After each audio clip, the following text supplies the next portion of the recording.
নমস্কার বন্ধুরা, আজকে আলোচনা বিষয় কি কি জীবাণু থেকে আমাদের জ্বর সাধারণত আসে। তো জ্বর সাধারণত আসে আমাদের ভাইরাস, ব্যাকটেরিয়া, প্রোটোজোয়া এবং প্যারাসাইট এইসব ঘটিত এইসব জীবাণু থেকে আমাদের সাধারণত জ্বর হয়ে থাকে।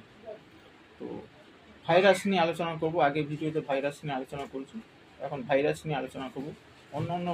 অন্য যে সিমটম, অন্য অন্য যে জীবাণু, ও নিয়ে আলোচনা পরে করব, পরে জানিয়ে দেবো।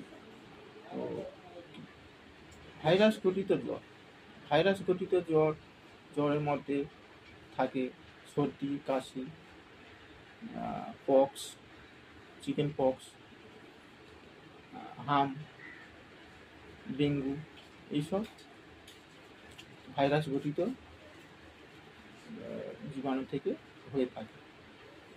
তো আগের ভিডিওতে জানিয়েছিলাম যে জ্বর হলে কি কি সাবধানতা প্রয়োগ করবেন। তো সুস্থ থাকবেন, স্বাভাবিক থাকবেন এবং আমার ভিডিওতে সাবস্ক্রাইব করুন অবশ্যই, অন্যকে শেয়ার করে দেবেন, অন্যরা অবশ্যই জানতে পারবে। এসব কিছু কিছু অজানা বিষয় আমি বলে থাকি, তা জানা হয়ে যাবে। এবং আগের ভিডিও জানার জন্য অবশ্যই সাবস্ক্রাইব করবেন। আবার কেমন লাগলো ভিডিও অবশ্যই কমেন্ট করে জানাবেন। ধন্যবাদ। সুস্থ থাকুন, স্বাভাবিক থাকুন, শুভকামনা রইল।